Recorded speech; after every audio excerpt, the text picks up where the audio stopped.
The bank statement was still open on my laptop when my mother set a stack of vineyard brochures on my kitchen table. 62,000 should cover the flowers in the tent, she said, tapping the glossy cover of one with a gold foil arch. I looked at the number circled in red pen. Daniel had been dead 11 months. His life insurance check was still sitting in a money market account, not because I didn't need it, because touching it felt like admitting he was really gone. Kimberly's dress alone is $4,000, my mother went on, like she was reading a grocery list. You have the money sitting there doing nothing.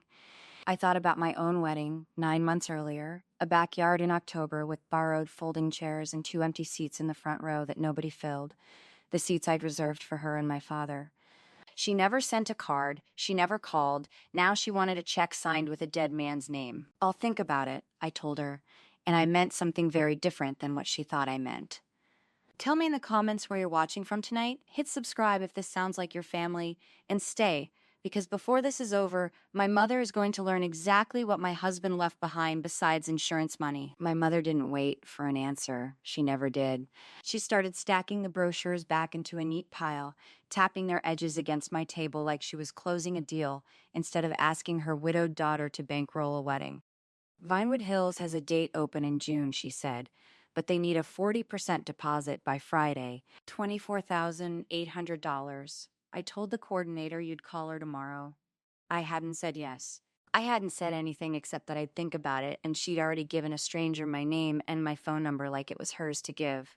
That was the thing about my mother, Diane Halbrook, 74 years old and still operating like every dollar that touched our family belonged first to her, and only after that to whoever happened to be holding it. Kimberly deserves a real wedding, she said, and I caught the emphasis, soft but deliberate, the way she always put weight on that word when she compared my sister's life to mine. Real, as if my October backyard with the borrowed folding chairs from the Lutheran church basement had been a rehearsal for something. As if $200 of string lights and a caterer named Rosa who made tamales instead of a cake didn't count. I don't have $62,000 sitting around, Mom, I said, which was technically true. I had $411,000 sitting around, because that was what State Farm had wired me on March 3rd after the accident report closed, and none of it was sitting around.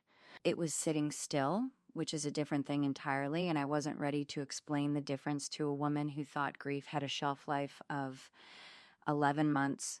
Daniel would want his money doing some good, she said, and something in my chest went very cold and very quiet, the way water goes right before it turns to ice. She had not attended his funeral. She'd sent a Hallmark sympathy card with a check for $40 inside it, made out to Barbara Voss, my married name, which she'd never once used to my face in 9 years of marriage. She called him your husband the way other people say the contractor or the mechanic, a service provider, not a person, and now she wanted to spend what was left of him on flowers for a wedding she wouldn't have let him attend. I'll think about it, I said again, and this time I stood up, which was the closest thing to a door I had in my own kitchen. She took the hint the way she took most hints, slowly and with visible resentment, gathering her brochures like I'd insulted her by not applauding them. Your father wants to talk to you about the store, she said at the door, already changing the subject to something else she needed from me. He's been calling you for 2 weeks, Barbara. Don't ignore him the way you ignore me. I watched her drive off in the Buick my father still made payments on, and I stood in my doorway a long time after the taillights disappeared around the bend on Larkspur Road, thinking about 2 folding chairs in a church basement that had sat empty under an October sky, while a florist charged me full price for arrangements nobody's mother had come to see. 2 chairs, still empty. That was the phrase that had lived in my chest since the wedding, the one I hadn't said out loud to anyone, not even Daniel, because saying it out loud would have made it a wound instead of a fact. My house on Larkspur Road had been quiet for 11 months in a way I still hadn't gotten used to, a quiet with edges, the kind that made the refrigerator's compressor sound like a stranger breathing in the next room. I kept the thermostat at 68 because that was where Daniel always set it, and I still bought decaf even though I drank regular, because the bag was already open and throwing it away felt like erasing a decision he'd made. I work as a bookkeeper for a dental practice on Route 9 3 days a week now instead of 5. drive Avril's office where I reconcile accounts receivable and watch other families argue about copays and think, you have no idea. Numbers had always made sense to me in a way people didn't. A ledger balances or it doesn't. A person can say I'll think about it and mean 6 different things depending on the tilt of her chin, and my mother had never learned to read the tilt of mine, not once in 50 years. Under our bed, pushed against the wall where the dust ruffle hit it, sat a Black Sentry fireproof lockbox that Daniel had bought at the Staples on Route 9 4 years earlier, back when he started keeping what he called his real papers, separate from the shoebox of receipts I used for taxes. I knew the combination. I'd known it since the week we bought it, March 14th, 2019, the date we closed on the house. I had opened that box exactly once since the funeral, on a Tuesday in April, and I'd closed it again within 30 seconds because my hands were shaking too hard to read what was inside. It wasn't that I didn't know what was in there. I knew there were papers, a few folders, a flash drive Daniel had labeled in his blocky all-caps handwriting. It was that opening it fully meant admitting he'd had a whole second layer of his life running quietly underneath the one I'd shared a bed with. And some nights I could tell myself the box held nothing but the deed and his father's pocket watch, and other nights I lay awake certain it held something that would change the shape of everything I thought I understood about the man I'd buried on a Thursday in a cemetery off Route 22 with rain coming down sideways. I told myself 11 months wasn't long enough to be ready. I told myself that the following Tuesday too, and the Tuesday after that, and each time I slid the box back under the bed frame, I heard my mother's voice in my kitchen calling it money sitting there doing nothing. And I thought, you don't know the half of what's doing nothing in this house, Mom. You don't know the half of it. My father called on a Sunday evening while I was rinsing a single plate at the sink, and I almost let it go to voicemail the way I had the last 4 times, except something made me pick up. Maybe guilt, maybe boredom, maybe the particular loneliness of Sunday nights that makes even an unwanted voice sound like company. Barbara. Finally, Walter Halbrook had a voice like gravel poured slowly out of a bucket, 76 years old and still convinced that volume was the same thing as authority. The store's underwater. Ferris Hardware's been in that building since 1978, and I'm telling you, this Home Depot out on the bypass is going to finish us by Christmas. I let him talk. He always needed 20 minutes before he got anywhere near the actual point. A habit that used to make Daniel laugh, quietly, and struggling with the results. The two of them sitting on our back porch while my father rehearsed his grievances against big box stores and county zoning boards. And, occasionally, me, for marrying a man he'd never fully warmed to. I need 40, maybe 50,000 to refinance the inventory line before the bank calls the loan. Whatever you need to do is back up in chocolate, either 25,025 cents per month. He finally said, and there it was, the actual point, arriving the way it always did, wrapped in 20 minutes of nothing, so that by the time it landed, you were too tired to say no properly. I'll have to look at what I can do, I said, which was the family sentence apparently, the one we all used when we meant something we weren't ready to say plainly. Your mother says you're sitting on Daniel's insurance money, he said, and I heard ice in a glass somewhere behind his voice, him pouring himself a scotch the way he did every night at 6:15, whether anyone was watching or not. I always told him, keep something liquid, keep something the wife can get to easy. He listened better than you'd think. Daniel always knew how to keep his mouth shut about business, I'll give him that. I stood very still with the dish towel in my hand. What do you mean, keep something the wife can get to? I said. Careful. The way you step onto ice you're not sure will hold you.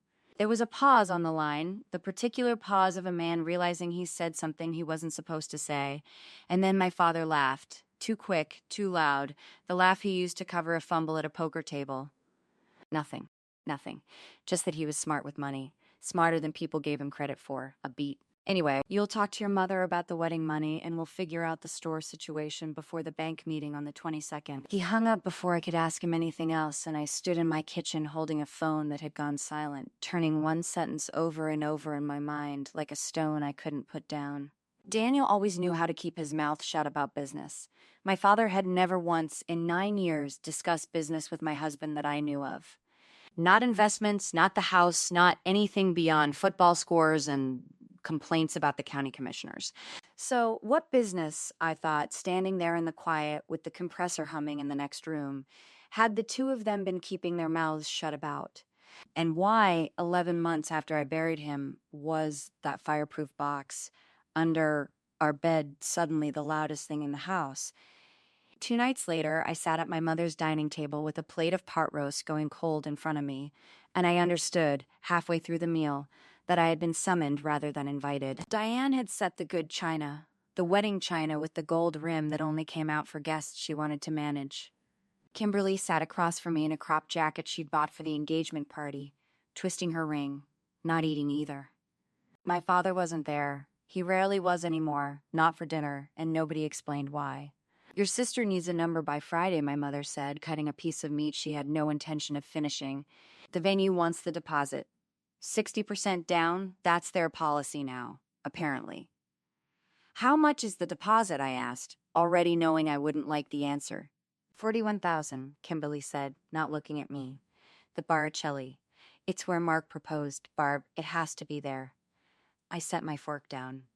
And you're telling me this because you have it, my mother said, plainly.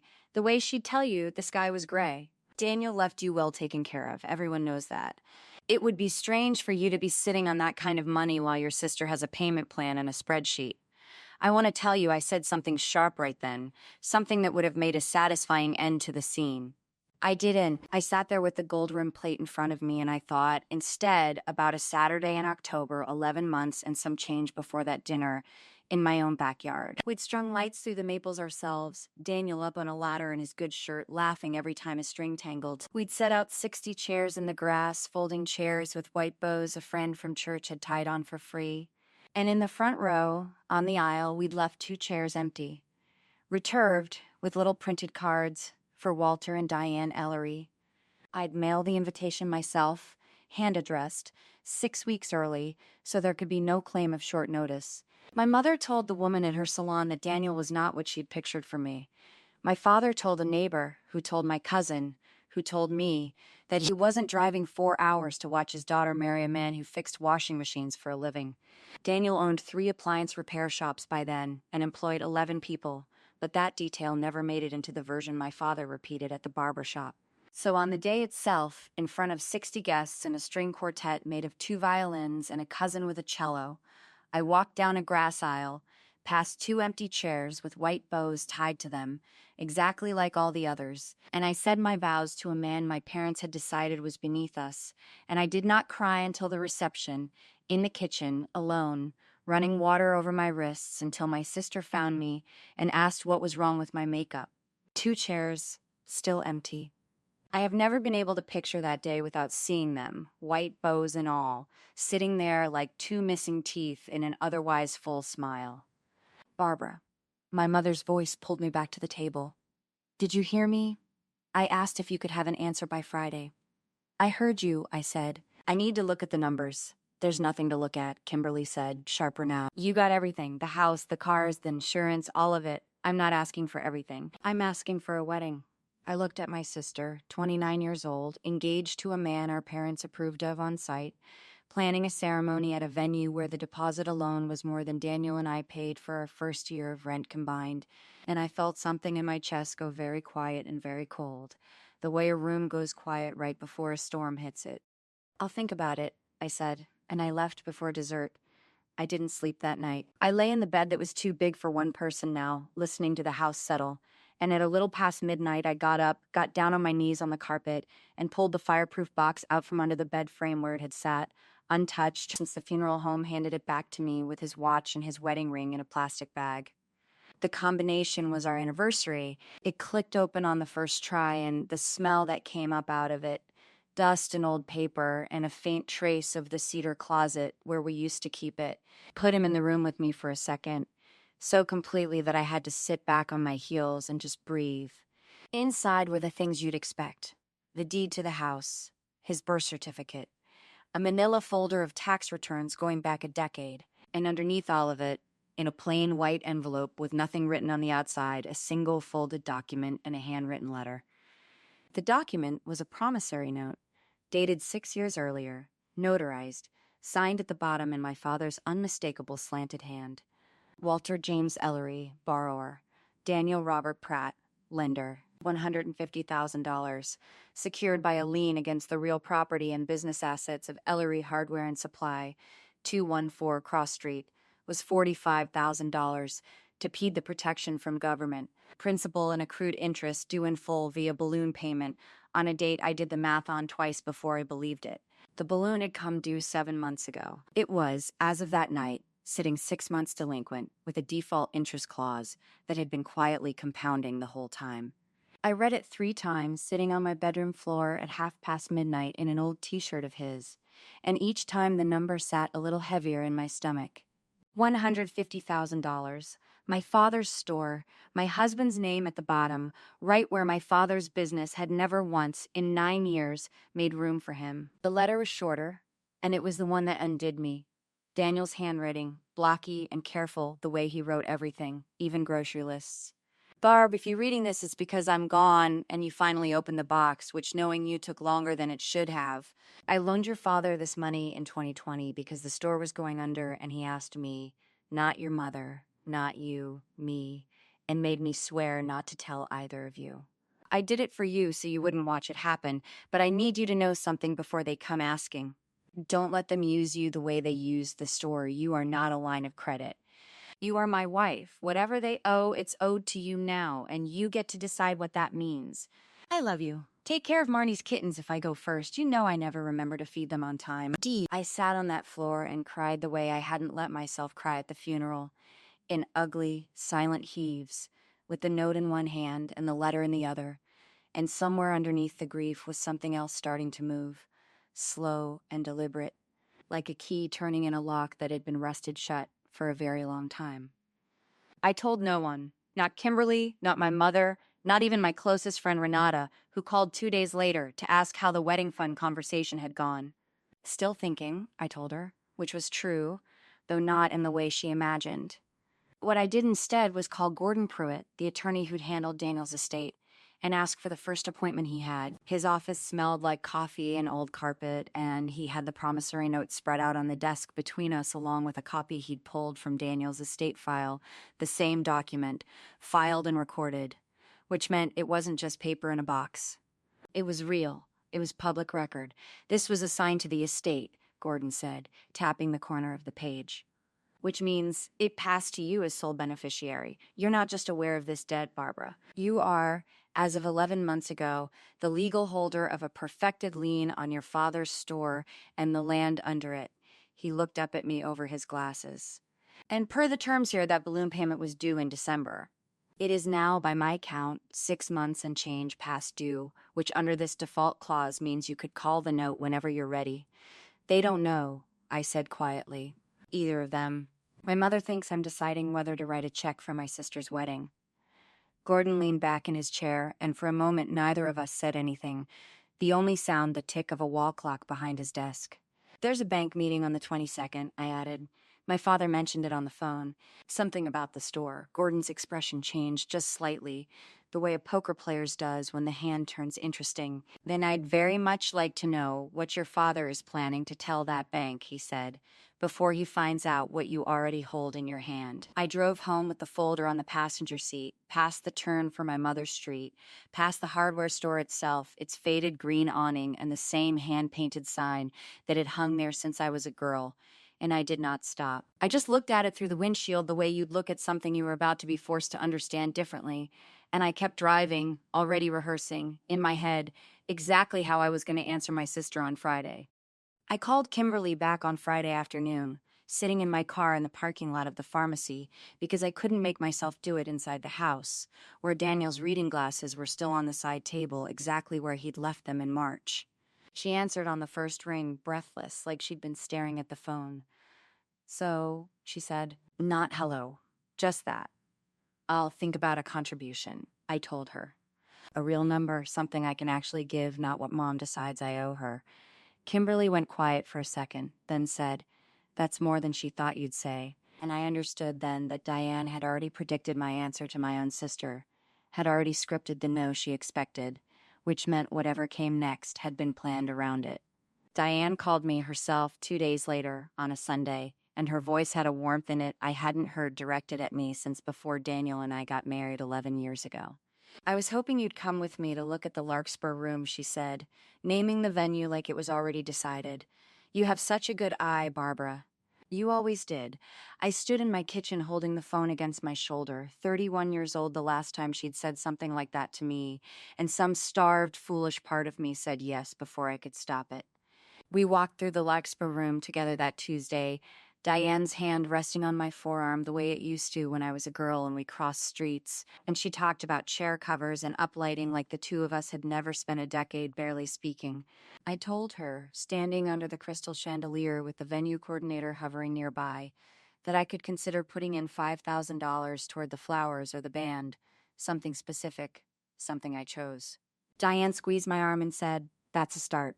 And I heard the words for what they were only much later, replaying them in the car. A start, not an agreement. A door she considered already open. The dinner came 3 weeks after that, at a steakhouse called Marchetti's on the west side, the kind of place with valet parking and a wine list bound in leather, and Trevor's parents were already seated when Kimberly and I walked in. Richard Whitfield stood to shake my hand, silver-haired, a watch on his wrist that cost more than my car, and his wife Constance smiled at me with the particular stillness of a woman deciding how much attention I deserved. Walter pulled out Diane's chair, nobody pulled out mine. We were 4 courses in, the waiter clearing the second bottle of Barolo, when Diane set down her fork and said to the whole table, in a voice pitched for an audience, "Barbara's handling the venue deposit for the girls. $30,000 for the Larkspur room, non-refundable, due the 15th. She said it the way you'd mentioned the weather." Constance Whitfield turned to look at me with new interest, the interest reserved for someone who'd just become useful, and Richard raised his glass a half-inch, like a toast waiting for confirmation. I felt my face hold still, because I have spent 30 years learning how to make my face hold still in that family, and I said, "That's not what we discussed, Ma," as evenly as I could manage, and Diane laughed, a light social laugh meant for the table, not for me. "Don't be modest," she said. "She's just being modest." Daniel left her very comfortable. She said his name like a number, like a line item, and Constance Whitfield's eyebrows lifted just slightly at comfortable, filing it away, and I understood I had been seated at that table specifically to be spent in front of strangers. I got through the rest of dinner. I asked Constance about her garden in Sedona because I needed somewhere to put my eyes that wasn't my mother's face, and I signed nothing. And I said nothing that could be used later as agreement, and the whole time some part of me was back in a different room 7 years earlier, standing at the front of a church in Ohio, in my mother's late aunt's pearls, looking at 2 folding chairs reserved in the second row with little ivory cards that said, "Get it for the bride's parents."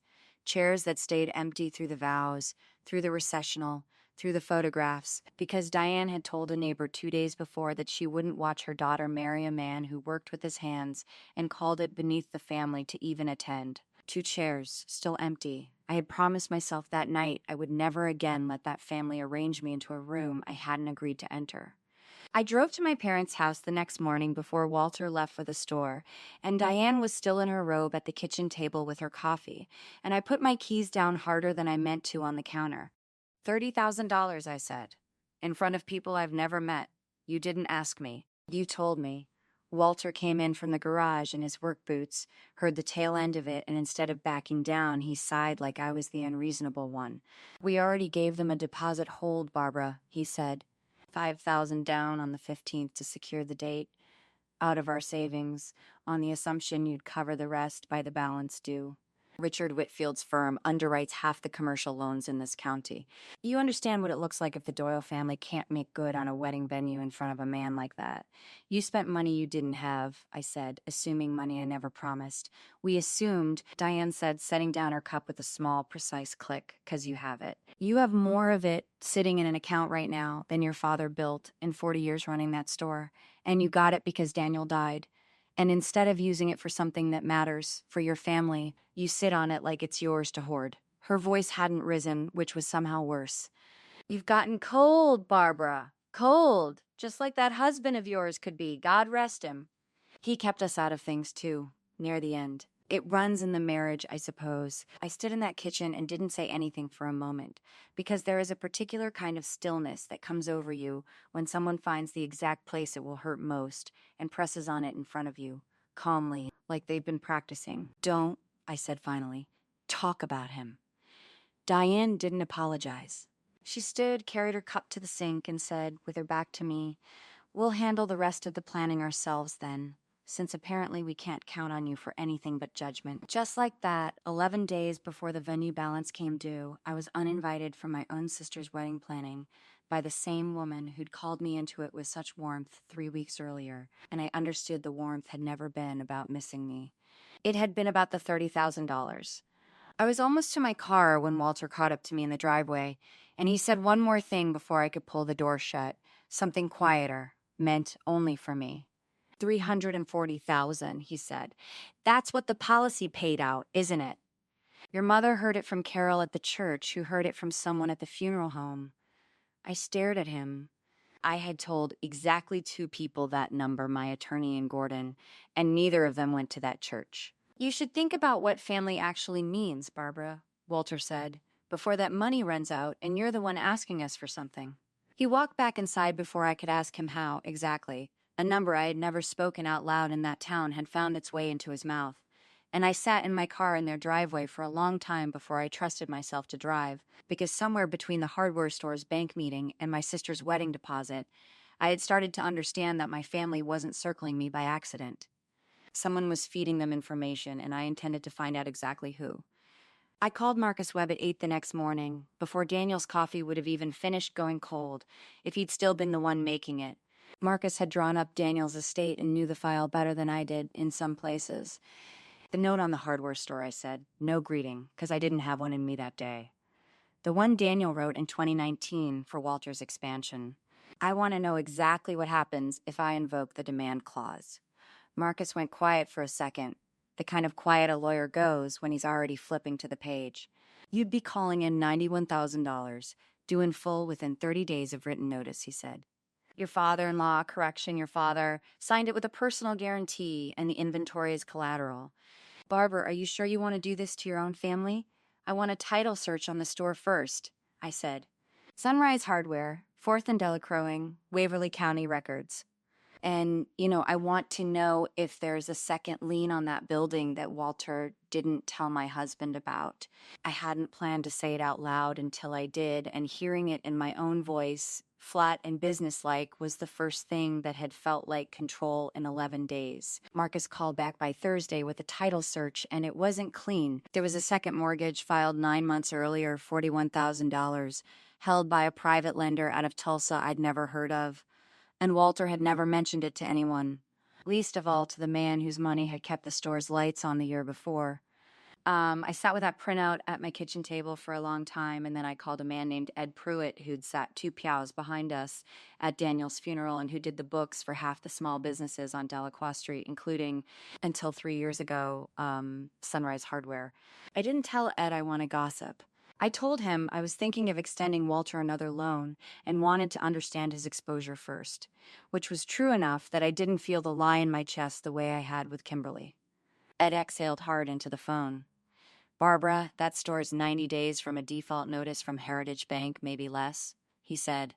"Walter's been floating payroll on the Tulsa loan since spring. If your father calls me asking for a favor on the books, I'm going to tell you before I tell him, because Daniel was good to me, and you deserve to know what you're standing next to." Before I hung up with Ed, I did something I wasn't proud of, and I want to say that plainly, instead of dressing it up. I called my sister Kimberly and told her, gently, like a woman just making conversation, that I'd heard from someone at the bank that the insurance payout was already spent, most of it on medical debt Daniel left behind. It wasn't true. Not $1 of it was true.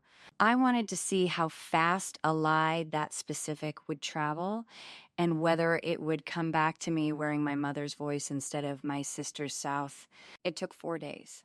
Diane called Wednesday night, her tone gentler than it had been in weeks, almost solicitous, and she said, "Kimberly mentioned you might be in a tighter spot than we realized with medical bills and everything. We don't want to be a burden, Barbara. We just need to understand what we're actually working with." I stood in my kitchen holding the phone and felt something in my chest go very cold and very still, because now I knew. Kimberly had carried it straight to her, word for word, inside of 96 hours, and I understood that every private thing I said in that house from now on would arrive at my mother's kitchen table before I finished my own coffee. The certified letter came the following Monday, and it wasn't addressed to me.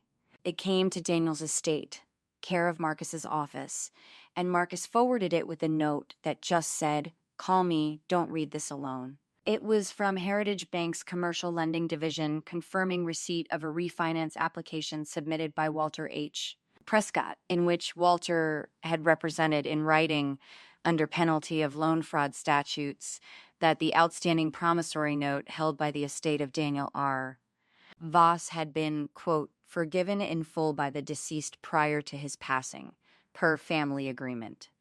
I read that sentence 4 times before it stopped rearranging itself. Daniel had never forgiven that loan. Daniel had died in March, with that $91,000 still sitting on our balance sheet as an asset. The one thing besides the life insurance that was supposed to make sure I never had to ask anyone for anything again. And my father had told a federally regulated bank, in writing, that my dead husband had waived a debt he never waived, to unlock a loan he could use to cover a hole he'd already dug with a stranger in Tulsa.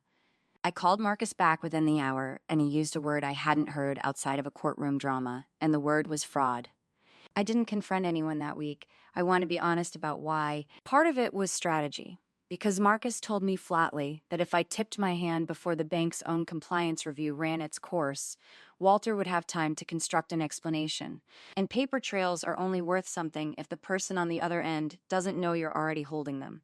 But part of it, the part I don't like admitting even now, was that some small, stubborn piece of me still wanted to walk into the rehearsal dinner and be somebody's daughter for one evening before I became somebody's creditor.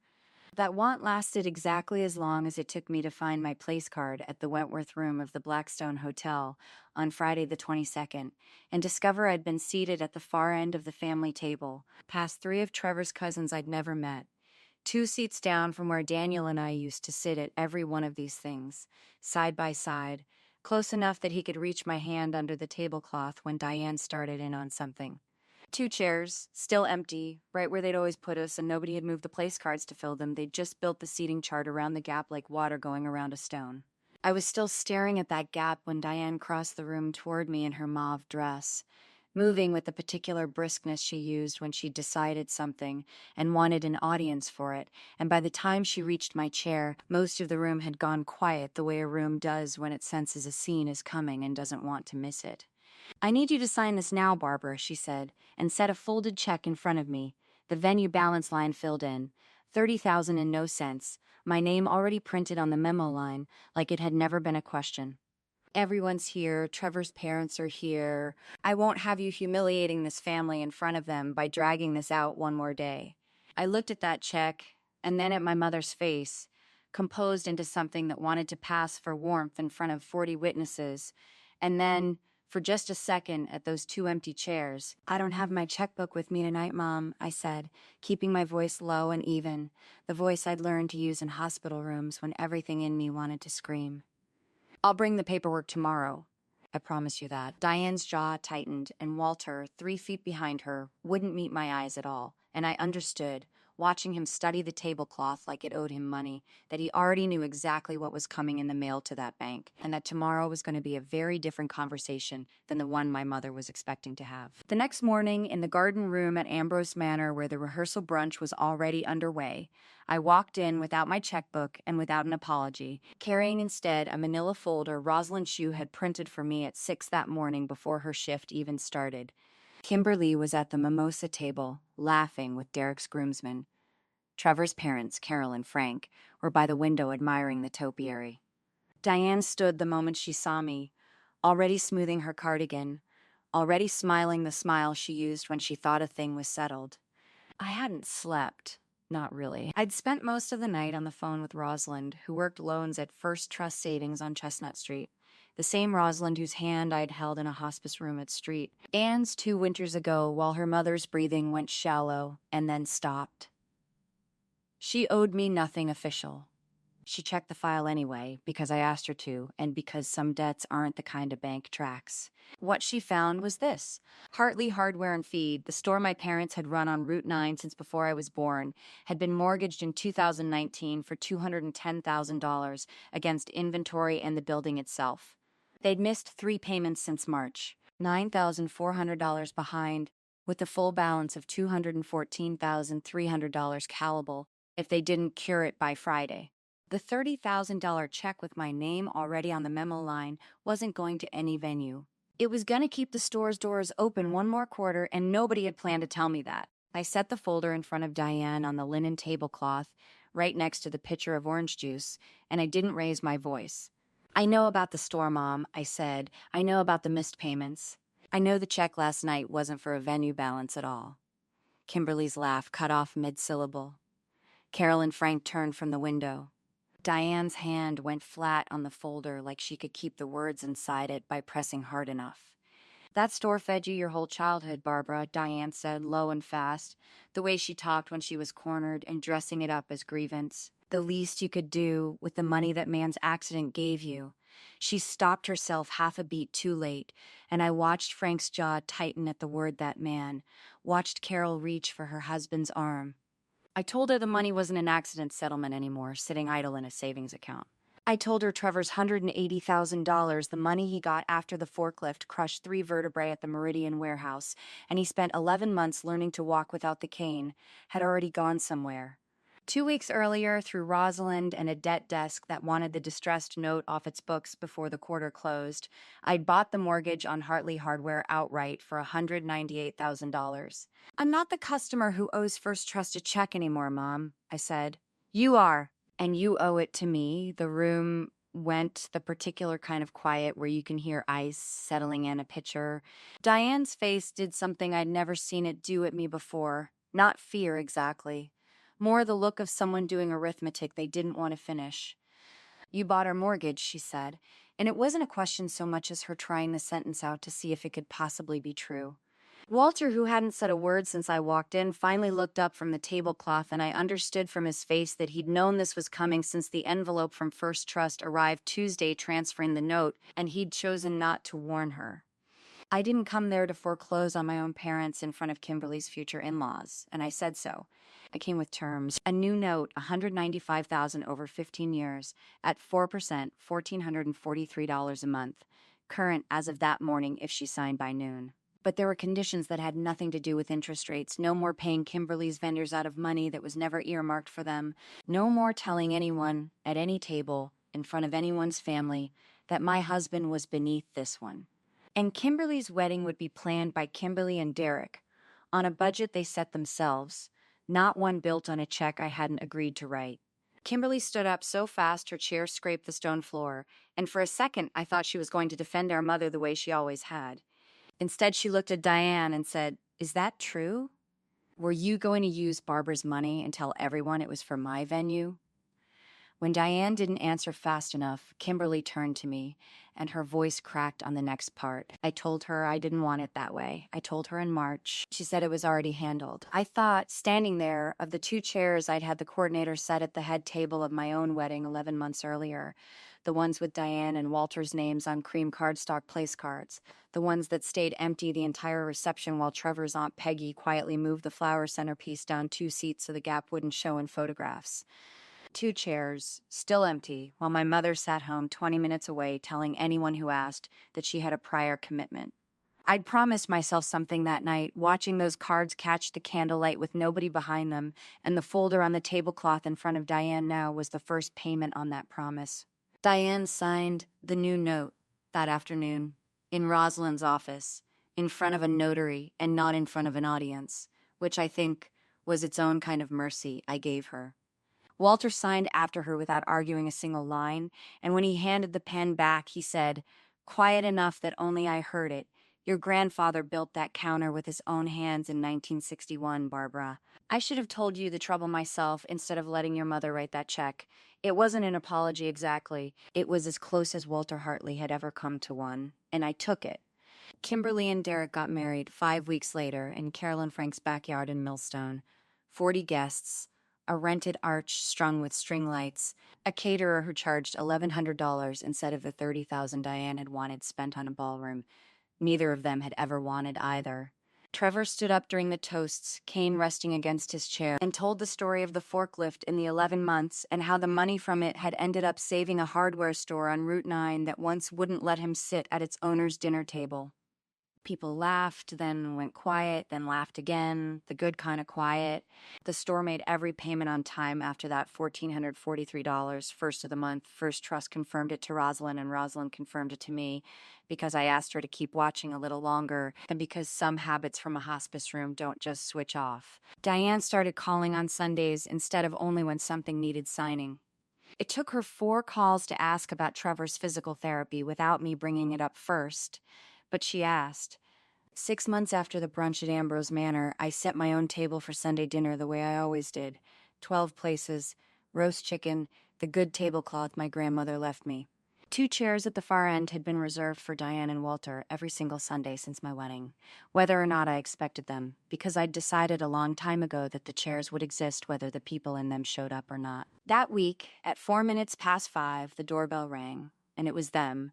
Diane holding a pie she'd baked herself, Walter carrying a folding chair he didn't need because I already had 2 waiting. They sat down in those 2 chairs, and for the first time since the cardstock place cards at my wedding, they weren't empty.